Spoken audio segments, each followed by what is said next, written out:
ఆంధ్రప్రదేశ్ ప్రభుత్వం అన్ని వర్గాల సంక్షేమానికి ప్రత్యేకమైన దృష్టిని సారించి కృషి చేస్తున్నామని పదే పదే చెప్తోంది.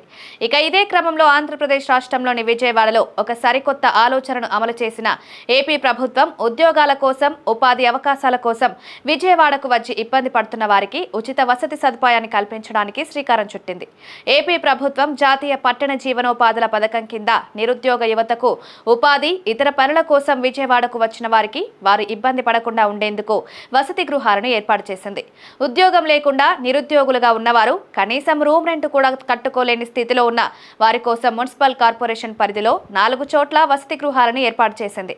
కేవలం ఆధార్ కార్డు ఉంటే ₹1 కూడా చెల్లించనవసరం లేకుండా ప్రభుత్వానికి ఆశ్రయం కల్పిస్తోంది. కేవలం ఆశ్రయం మాత్రమే కాదు, అక్కడ ఉంటున్న వారికి భోజన వసతితో పాటు బెడ్ కూడా అందిస్తోంది. టీవీ సౌకర్యాన్ని, యోగా సౌకర్యాన్ని కూడా కల్పించి హాస్టల్లో ఉండే వారికి ఎలాంటి ఇబ్బంది లేకుండా మౌలిక వసతులు కల్పించింది. అయితే ప్రభుత్వం ఉచితంగా వసతి గృహాలు నిర్వహిస్తున్న విషయం తెలియని చాలా మంది డబ్బులు ఖర్చు చేసి బయట లాడ్జీలలో, హోటల్స్లో ఉంటున్నారు. ఇక విజయవాడకు వెళ్లే నిరుద్యోగులు పొట్ట చేత పట్టుకొని ఉపాధి కోసం వెళ్లిన వారు ప్రభుత్వం ఏర్పాటు చేసిన వసతి గృహాలలో ఉంటే ఉదయం బ్రేక్ఫాస్ట్, భోజన సదుపాయం కూడా ఉంటుంది. ఎటువంటి ఇబ్బంది ఉండదు. ఈ హాస్టల్స్ ఎక్కడున్నాయనేది తెలుసుకోవడం ప్రతి ఒక్కరికి ఖచ్చితంగా అవసరం. విజయవాడలోని విద్యాధరపురం, రాణిగారి తోట, గాంధీనగర్, వెహికల్ డిపో ప్రాంతాలలో ప్రభుత్వం నిర్వహిస్తున్న ఈ హాస్టల్స్ ఉన్నాయి. ఈ 4 చోట్ల ఏర్పాటు చేసిన వసతి గృహాలలో ఒక్కో వసతి గృహంలో 100 పడకలు అందుబాటులో ఉన్నాయి.